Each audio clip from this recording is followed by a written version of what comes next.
Okay, come on, y'all. Where else is everybody from? So if you have a Black-owned business, or if you know a Black-owned business, put it in the comments, because we need to support one another. We need each other to survive. Now, there has been a lot of talk lately about Black women. With the Trump administration coming in and taking a chainsaw to the federal government and Doge, it has affected one demographic the most. Over 300,000 Black women have lost their jobs. Have you guys heard that? And this has been this year alone. So I had a discussion about it back in May, when the jobs report came out, that said in April alone, 106,000 Black women lost their jobs. Now to date, 300,000 Black women have lost their jobs. And for me, I'm always looking at the historical perspectives of it. And I know that it's done by design. You think about this. Black women, 92% of Black women did not vote for Donald Trump. And Donald Trump is also on a revenge tour of all the people who didn't, who he felt wronged him, who didn't support him, and all of those things.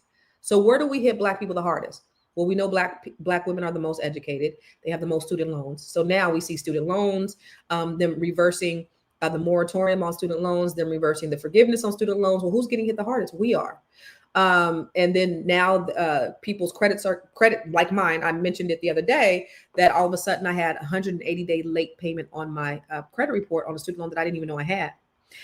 So who's being affected? A lot of times we are, because we're the biggest receivers of student loans.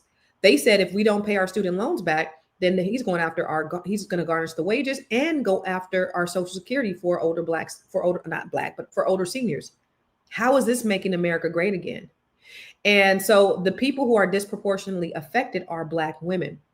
But I just have a message for you, Black women, because I thought about this yesterday, and I just wanted to give you a message. In 2025, over 300,000 Black women have lost their jobs. And here's what blows my mind. This government had no idea what they were doing when they decided to release brilliance and excellence back into the streets. They thought they were taking our livelihoods. They thought they were crippling our families. But what they really did, they just unleashed the most educated demographic in America, Black women. We're the ones holding the degrees, the certifications, the credentials, and a lifetime of skills they can't take away from us. And they about to fuck around and find out. Because Black women, we don't crumble. We don't fold. Every rock that they throw at us, we use it to build the foundation for our next chapter. And mark my words, what they're going to see is new Black business owners launching brands that they can't ignore, new Black real estate investors building portfolios that will feed generations, new Black innovators creating solutions that shift industries, and new Black joint ventures pulling our brilliance and our dollars so that power stays with us.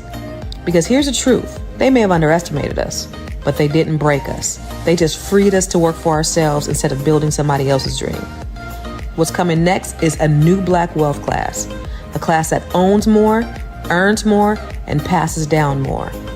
A class that understands we are the CEOs of our own lives and the architects of our own future. So if you're one of those 300,000, this is your time. This is your moment. That layoff was not the end. It was the launch. And the world's about to see exactly what happens when Black women stop asking for a seat at the table and start building the whole goddamn house. Now drop a Black fist in the comments and share this with someone who needs to hear this gem. That made me hella proud, because that everything I spoke in that video is the truth. We are resilient. And so I've been saying this since Trump has gotten in office, is that they will fuck around and find out. We're minding our Black business, and we're minding our Black businesses.